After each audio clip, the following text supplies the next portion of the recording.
ఇలా మెయిన్గా ఈరోజు ఈ సర్జికల్ దాడులు ఈ వార్త తెలియకముందే ప్రెస్ మీట్ పిలిచాము. అయితే దేశమంతా కూడా యథావిధిగా అన్ని కార్యకలాపాలు జరిగిపోతాయి కాబట్టి ఇవి కూడా కంటిన్యూ చేద్దామని అనుకున్నాం. ముఖ్యంగా ప్రెస్ మీట్ ప్రారంభించడానికి ముందు ఈరోజు అతి కిరాతకమైనటువంటి ఉగ్రవాద దాడికి వ్యతిరేకంగా భారత సైన్యం ఈరోజు చేపట్టినటువంటి 9 స్థావరాలపై మిసైల్స్ దాడిని వైఎస్ఆర్ కాంగ్రెస్ పార్టీ సమర్థిస్తూ ఉంది.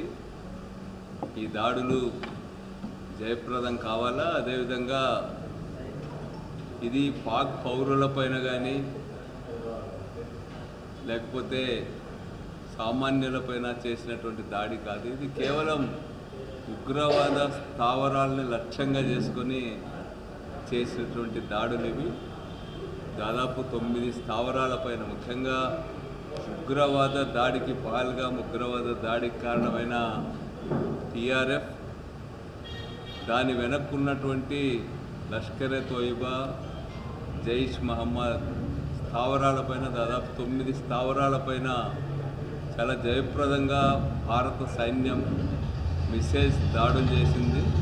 దీంట్లో కూడా దాదాపు 90 మందికి పైగా చనిపోయారని చెప్పి చెప్తా ఉన్నారు. ఏమైనా కూడా భారత సైన్యం, భారత ప్రభుత్వం తీసుకునేటువంటి ఉగ్రవాద వ్యతిరేక చర్యలకు వైఎస్ఆర్ కాంగ్రెస్ పార్టీ సంపూర్ణమైనటువంటి మద్దతును తెలియజేస్తుంది. ఇప్పటికే మా రాష్ట్ర అధ్యక్షుడు జగన్ గారు దానికి సంబంధించిన ట్వీట్ కూడా చేశారు, అదేవిధంగా ప్రెస్లో కూడా మాట్లాడారు. ఈ సందర్భంగా ప్రధానంగా రాష్ట్ర ముఖ్యమంత్రి చంద్రబాబు నాయుడు గారు 9వ తేదీ ఉరవకొండకు వస్తున్నారు. హంద్రీనివా, మన జిల్లాకు జీవనాడైనటువంటి హంద్రీనివాలో కాలువ వెడల్పు పనులను పరిశీలించడానికి వస్తున్నారని చెప్పి ప్రకటించినారు. సంతోషమైంది. అయితే ఈ సందర్భంగా మేము రాష్ట్ర ముఖ్యమంత్రికి విజ్ఞప్తి చేసేది ఏమంటే, ఈరోజు అనంతపురం జిల్లా అందరూ కూడా అంగీకరిస్తున్నటువంటి వాస్తవమే, పూర్తిగా అత్యల్ప వర్షపాతం కురిసేటువంటి జిల్లా. దేశంలోనే ఇంత తక్కువ వర్షపాతం కురిసే మండలాలు ఎక్కడ కూడా లేవు. కేవలం 250-300 మిల్లీమీటర్లు మాత్రమే కురిసేటువంటి మండలాలు ఇవి. అందుకనే సుదీర్ఘకాలంగా అనంతపురం జిల్లాకు కృష్ణా జలాలు మళ్లించాలనే పోరాటం జరిగింది. ఆ పోరాట ఫలితంగానే ఈరోజు హంద్రీనివా ఎత్తిపోతల పథకం అనేటువంటిది మన జిల్లాకు రావడం జరిగింది. ఇంత పెద్ద ఎత్తిపోతల పథకం, అదేవిధంగా ఇంత పొడవైనటువంటి హంద్రీనివా కాలువ లాంటి కాలువలు మన దేశంలోనే లేవు. ఒక విశిష్టమైనటువంటి ప్రాజెక్ట్ హంద్రీనివా. ముఖ్యంగా రాయలసీమ 4 జిల్లాల్లోని అత్యల్ప వర్షం కురిసేటువంటి మండలాలకు, తాలూకాలకు, నియోజకవర్గాలకు నీరందించేటువంటి ఒక గొప్ప ప్రాజెక్ట్ హంద్రీనివా ప్రాజెక్టు. ఈ ప్రాజెక్టును మరింత స్ట్రెంగ్తన్ చేయాల్సినటువంటి అవసరం ఉంది. ఈ రాజశేఖర రెడ్డి గారు 2009లో నుండి వర్క్స్ వేగంగా చేయించి 2012లో జీడిపల్లి రిజర్వాయర్ ద్వారా నీటిని కూడా వదలడం జరిగింది. మా ఉరవకొండ ప్రాంతం, కర్నూలు జిల్లా ప్రాంతానికంతా కూడా 2012లోనే నీళ్లను వదలడం జరిగింది. ముఖ్యంగా వైఎస్ రాజశేఖర రెడ్డి గారు హంద్రీనివా ప్రాజెక్టు చేపట్టినప్పుడు కూడా చాలామంది హేళన చేశారు. ఎన్టీ రామారావు గారు అనౌన్స్ చేసినప్పటికీ కూడా దానికి ఒక ఆచరణ రూపం ఇచ్చినటువంటిది వైఎస్ రాజశేఖర రెడ్డి గారు. మొదటి దశలో దాదాపు 90% పనులు పూర్తి చేసి, రెండవ దశలో కూడా 60% పనులు పూర్తి చేసినటువంటి ఘనత వైఎస్ రాజశేఖర రెడ్డిదే. ఇప్పుడు 2012 నుంచి కూడా అంద్రినివా ద్వారా మన జిల్లాకు నీళ్ళు వస్తున్నాయి.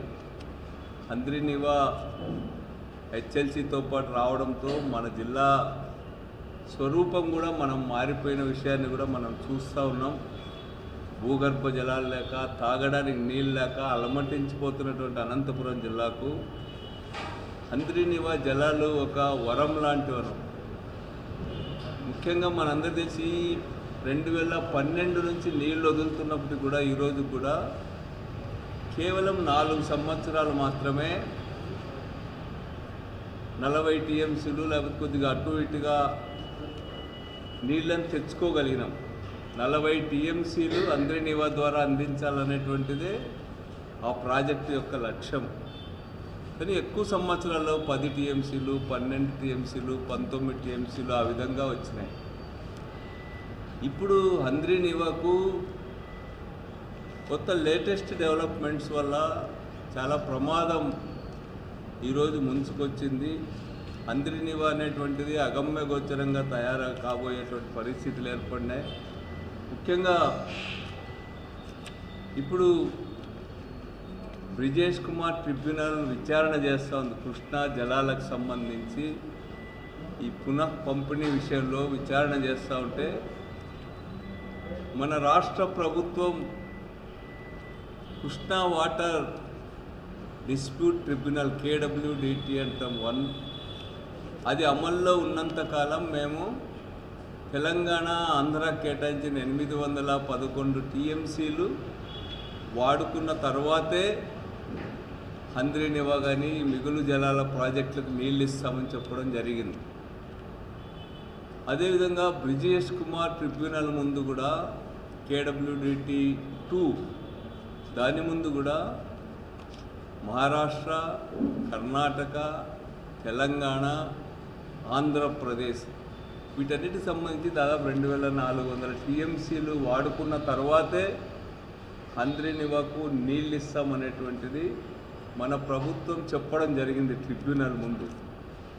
ఇవి ఆచరణలో అమల్లోకి వస్తే అంద్రినివా లాంటి ప్రాజెక్టులకు ప్రతి సంవత్సరం గ్యారెంటీగా నీళ్ళు వస్తాయి, ప్రతి సంవత్సరం ఆశించిన మేరకు నీళ్ళు వస్తాయనేటువంటి నమ్మకం చాలా చాలా తక్కువ. ముఖ్యంగా వర్షాలు కూడా తగ్గిపోతూ ఉన్నాయి. వర్షం రోజులు కూడా తగ్గిపోతున్నటువంటి ప్రస్తుత పరిస్థితుల్లో వీలైనంత తక్కువ సమయంలో, వరదలు వచ్చే సమయంలో మనకు అవసరమైనటువంటి నీటిని తెచ్చుకోవాలనేటువంటి ఉద్దేశంతోనే వైఎస్ జగన్ గారు ఉన్నప్పుడు 2021లో జూన్ నెలలో అంద్రినివాను దాదాపు 6300 క్యూసెక్కుల నీటిని తీసుకొచ్చే విధంగా దాదాపు 6018 కోట్లతో టెండర్లు కూడా పిలిచారు.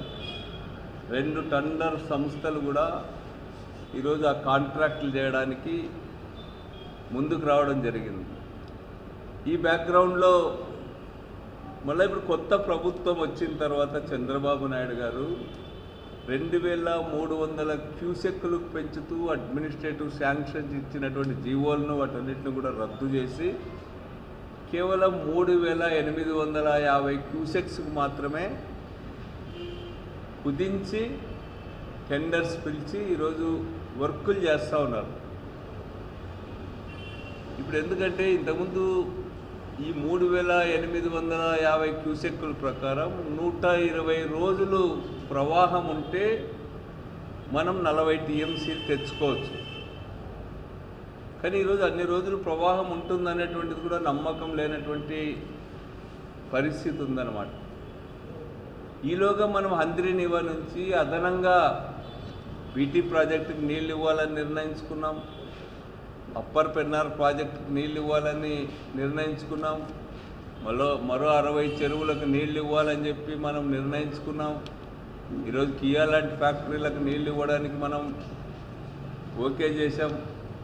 అదేవిధంగా కర్నూలు జిల్లాలో కర్నూలు పట్టణానికి తాగునీటి కోసం గాజుల దిన్న ప్రాజెక్టు కూడా 3 టీఎంసీల నీళ్లు అంద్రి నివా ద్వారా ఇవ్వాలని చెప్పి మనం అంతా కూడా అంగీకరించడం జరిగింది.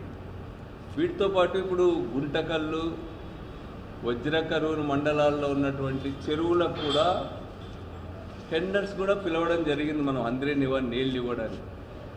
వీటన్నిటికి కలిపితే ఇప్పుడు 40 టీఎంసీలు కాదు 65 టీఎంసీలు ఇవ్వాల్సినటువంటి అవసరం ఉంది. 65 టీఎంసీల నీళ్లు తీసుకురావాలంటే మనం 6300 క్యూసెక్స్తో కాలువ తీస్తే 120 రోజుల్లో తీసుకురావచ్చు. ఇప్పుడు చంద్రబాబు నాయుడు గారు రేపు చూడ్డానికి వస్తున్నటువంటి 3850 క్యూసెక్స్ల ప్రవాహ సామర్థ్యంతో కాలువ నిర్మిస్తే 196 రోజులు పడుతుందన్నమాట ఈ 65 టీఎంసీల నీళ్లు తేవడానికి. అందుకనే ప్రారంభం నుంచి కూడా చంద్రబాబు నాయుడు గారు ఎందుకు 6300 క్యూసెక్స్ను పెంచుతూ జగన్మోహన్ రెడ్డి గారు 6018 కోట్లతో స్టార్ట్ చేయడానికి అవసరమైన జీవోల్ని వాటన్నిటిని ఎందుకు రద్దు చేయాల్సి వచ్చింది? మీరు ఈరోజు ఏకైక ఇప్పుడు అనేక కమిషన్లు కమిటీలు చెప్పింది ఏమంటే అనంతపురం జిల్లాలో మాయిశ్చర్ కానీ లేకపోతే ఫారెస్టేషన్ కానీ లేకపోతే అండర్ గ్రౌండ్ వాటర్ కానీ వర్షపాతం కానీ ఇవన్నీ చూసినప్పుడు వేరే ప్రత్యామ్నాయమే లేదు. నదీ జలాలు అత్యధికంగా ప్రవహింపజేయడం తప్ప మరో మార్గం లేదు అనంతపురం జిల్లాకు. ఈరోజు ఎంఎస్ఎంఈలు అంటారు, ఇంకా ఏవేవో చెప్తుంది చంద్రబాబు నాయుడు గారి ప్రభుత్వం. కానీ అవన్నీ కూడా మనం చూసాం. ఎంఎస్ఎంఈలు ఇవన్నీ కూడా వనరులు లేకుండా అవి సస్టైన్ కావన్నమాట. అందుకనే నీళ్ళే ఏకైక మార్గం. నీళ్ళు అత్యధికంగా తరలించండి. ఈరోజు దీంతో పాటు అంద్రి నివాను ఈరోజు కడప, చిత్తూరు జిల్లాలు వాటన్నిటికి కూడా అంద్రి నివా ద్వారా ఇస్తూ ఉన్నాం మనం. వైఎస్ జగన్మోహన్ రెడ్డి గారు ముఖ్యమంత్రిగా ఉన్నప్పుడు 5000 కోట్లతో గాలేరు నగిరిని అంద్రి నివాతో అనుసంధానం చేయడానికి నిర్ణయం తీసుకొని 1500 కోట్ల రూపాయల ఖర్చు కూడా పెట్టడం జరిగింది. గాలేరు నగరిని అంద్రి నివాతో అనుసంధానం చేయడం ద్వారా జగన్ గారు ఇచ్చినటువంటి దాన్ని కొనసాగించడం ద్వారా మరో 2.5 లక్షల ఎకరాలు మన అనంతపురం అదేవిధంగా కర్నూలు జిల్లాల్లో అంద్రి నివా ద్వారా సాగునీటికి మనం ఉపయోగించుకునేటువంటి అవకాశం ఉంది. అంద్రి నివా ద్వారా పక్క జిల్లాలకు ఇస్తున్నటువంటి దాన్ని గాలేరు నగర్ ద్వారా ఇచ్చి ఇక్కడ అంద్రి నివా జలాలను పూర్తిగా ఉపయోగించుకోవడానికి అవకాశం ఉంది. దాన్ని ఎందుకు మీరు ఆఫ్ చేశారని చెప్పి అడుగుతా ఉన్నాం. దాదాపు 1500 కోట్ల రూపాయలు ఖర్చు పెట్టి అనుసంధాన పనులు జరుగుతూ ఉంటే అది అనంతపురం జిల్లాకు అత్యంత ప్రయోజనకరంగా ఉన్నప్పుడు దాన్ని ఎందుకు చంద్రబాబు నాయుడు గారి ప్రభుత్వం రద్దు చేసింది అనేటువంటిది చెప్పాలని చెప్పి నేను అడుగుతా ఉన్నా. ఈరోజు జగన్ చేసినటువంటి ఈ 6300 క్యూసెక్కుల జీవో కానీ లేకపోతే ఇప్పుడు గాలేరు నగరి అనుసంధానం కానీ ఇవి కేవలం జగన్ గారు స్టార్ట్ చేసినాడు కాబట్టే వాటిని వీళ్ళు పక్కన పెట్టేశారు, రద్దు చేసినారు.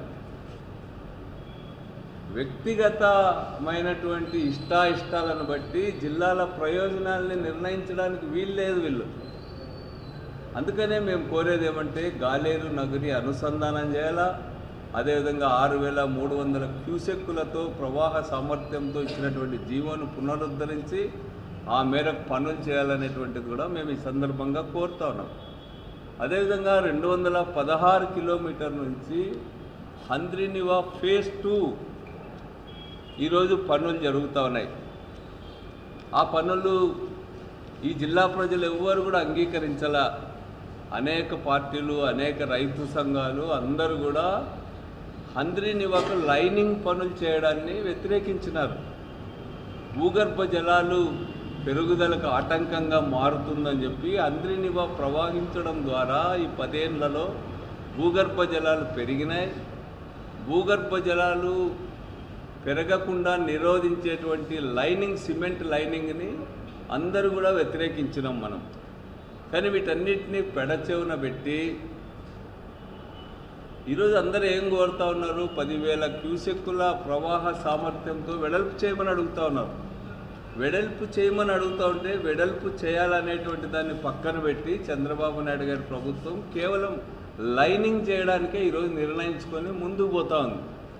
ఈ లైనింగ్ పనుల్లో కూడా మొన్ననే టెండర్లు పిలిచినారు. ప్రజాభిప్రాయాన్ని లెక్క చేయకుండా, ప్రజల వ్యతిరేకతను లెక్క చేయకుండా ఈరోజు చంద్రబాబు ప్రభుత్వం మొండిగా నిరంకుశంగా ఈరోజు లైనింగ్ పనులని స్టార్ట్ చేసింది. వీటికి సంబంధించిన టెండర్లు కూడా తమ అస్మదీయులకు వాళ్లకు 100 కోట్ల లాభాలు కట్టబెట్టడానికి ఈ లైనింగ్ టెండర్లను ఈరోజు ఉపయోగించుకుంటా ఉంది. మనం చూసినాం, చంద్రబాబు నాయుడు గారికి అత్యంత అనుకూలంగా ఉండేటువంటి ఈనాడు సంస్థల బంధువులు, లేకపోతే చంద్రబాబు నాయుడు గారికి అత్యంత ప్రీతిపాత్రమైనటువంటి వాళ్లకు ఈ టెండర్లు కట్టబెట్టినారు. ఈ టెండర్లు కూడా మనం చూస్తూ ఉన్నాం.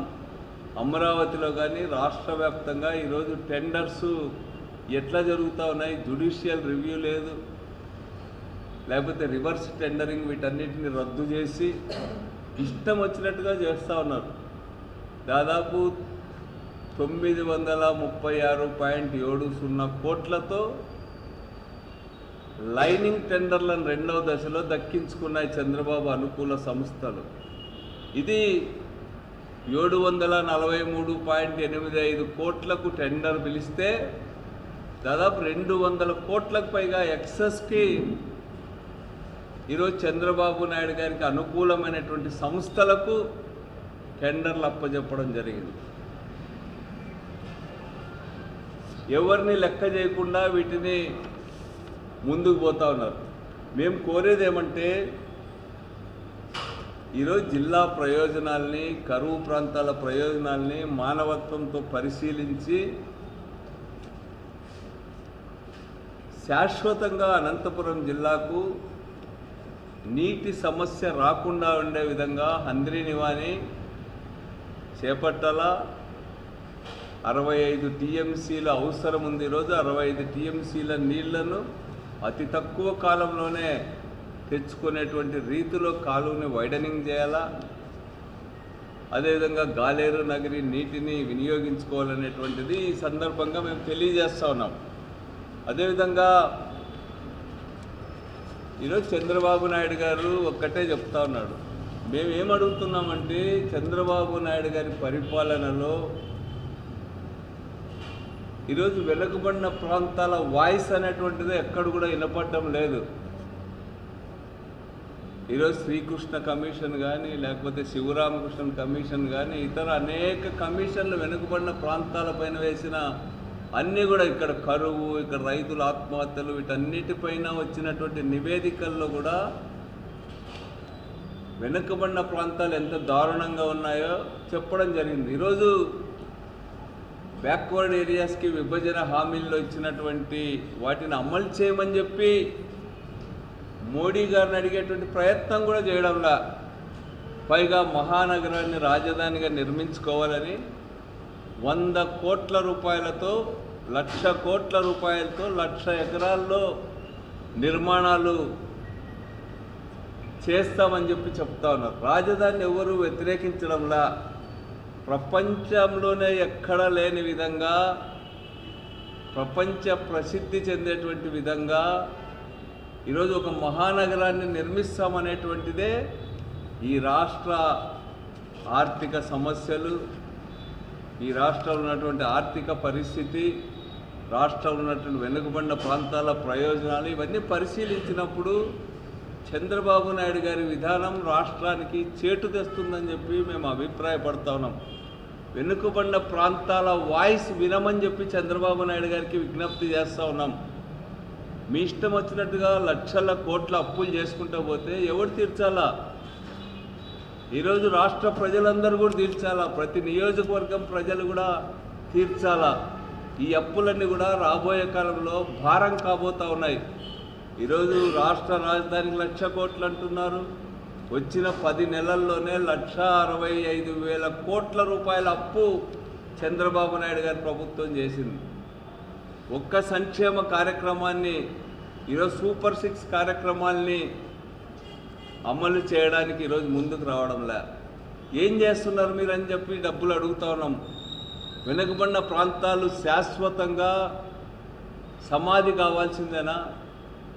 వెనుకబడిన ప్రాంతాలు సమాన న్యాయం జరగకపోతే ఇప్పటికే రాష్ట్రం చాలా మూల్యం చెల్లించింది. రాష్ట్రం విడిపోయింది. రాష్ట్ర విభజన సందర్భంగా అన్ని కమిటీలు కమిషన్లు కూడా చెప్పింది ఏమంటే వెనుకబడిన ప్రాంతాలను నిర్లక్ష్యం చేయడం వల్లనే ఈరోజు విభజన కావాలా రాష్ట్రం అనేటువంటి వాదన ముందుకొచ్చి రాష్ట్రం విడిపోయిందని చెప్పిన తర్వాత కూడా ఈరోజు ఈ వెనుకబడిన జిల్లాలన్నింటిని కూడా ఈరోజు నిర్లక్ష్యం చేసి చంద్రబాబు నాయుడు గారి మనకు మభ్యపెట్టే మాటలు చెప్పి ముందుకు పోతున్నాడు అనేటువంటిది ఈ సందర్భంగా నేను తెలియజేస్తా ఉన్నా. మేము ఒకటే అడుగుతా ఉన్నాం. ఇప్పుడు టీసీఎస్ కంపెనీకి వైజాగ్లో 99 పైసలకు భూమి ఇస్తావు. ఉర్సా లాంటి 3 నెలలు కూడా పుట్టినటువంటి కంపెనీలకు 99 పైసలకు భూములు ఇస్తూ ఉన్నావు. మీ అనుయాయులకంతా భూములు 99 పైసలకే కట్టబెడతావు. అసలు 99 పైసలు అనేది ఉందా? 99 పైసలు ఎక్కడైనా చూడగలమా మనం? ఈరోజు 99 పైసలు భూములు కట్టబెడతా ఉన్నాడు. ఉద్యోగాలు కల్పిస్తారు వాళ్ళని చెప్పి. మా జిల్లాలో విస్తారంగా ఉన్నాయి కదా, అతి విశాలమైనటువంటి జిల్లా కదా అనంతపూర్ జిల్లా. ఈ జిల్లాలో లక్షల ఎకరాలు బీడ్లుగా ఉన్నాయి. ఇక్కడ ఎందుకు అట్లాంటి సౌకర్యం మీకు కల్పించాలని నేను అడుగుతా ఉన్నా. అనంతపూర్ జిల్లా లాంటి జిల్లాలు మీకు అత్యధిక స్థానాలు ఇచ్చినటువంటి జిల్లా ఇవి. మరి ఇక్కడ ఎందుకు మీరు అవసరమైన భూములు కేటాయించి ఇక్కడ భారీ పరిశ్రమలు తేవడానికి ఎందుకు ప్రయత్నించాలని చెప్పి నేను చంద్రబాబు నాయుడు గారిని అడుగుతా ఉన్నా ఈ సందర్భంగా.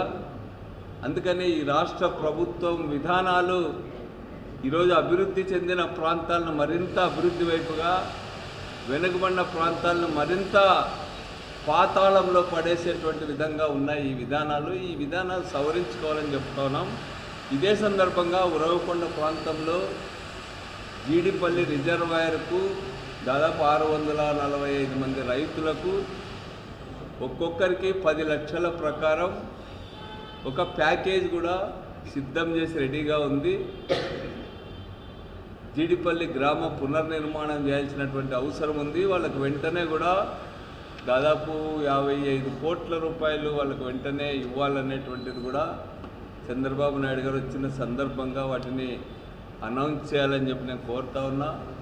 అదేవిధంగా ఇప్పటికే టెండర్లు పిలిచి పనులు స్టార్ట్ కావాలా. గుంటకల్లు అదేవిధంగా వజ్రకరూరు చెరువులకు నీళ్ళు ఇచ్చేదాన్ని కూడా దానికి అవసరమైనటువంటి అనౌన్స్మెంట్ చేసి ఆ పనులు ప్రారంభమయ్యేటట్టు చేయాలని చెప్పి కోరుతా ఉన్నాం. అదేవిధంగా చేనేతకు సంబంధించి చాలా పెద్ద కేంద్రం ఉరవకొండ. చేనేత క్లస్టరు స్టార్ట్ అయ్యి కేవలం టెక్నికల్ రీజన్స్తో ఈరోజు ఆగిపోయింది. 100 మందికి లాభం జరిగేటువంటి ప్రాజెక్టు చేనేత క్లస్టర్, పెన్నహోబిలం చేనేత క్లస్టర్ను కూడా వెంటనే స్టార్ట్ అయ్యేటువంటి విధంగా చర్యలు తీసుకోవాలని చెప్పి కూడా ఈ రాష్ట్ర ప్రభుత్వానికి విజ్ఞప్తి చేస్తున్న ఈ సందర్భంగా అని చెప్పి తెలియజేస్తూ ఉన్నా. ఇవన్నీ కూడా చంద్రబాబు నాయుడు గారు పరిశీలించాలనేటువంటిది నేను ఈ సందర్భంగా కోరుతాను.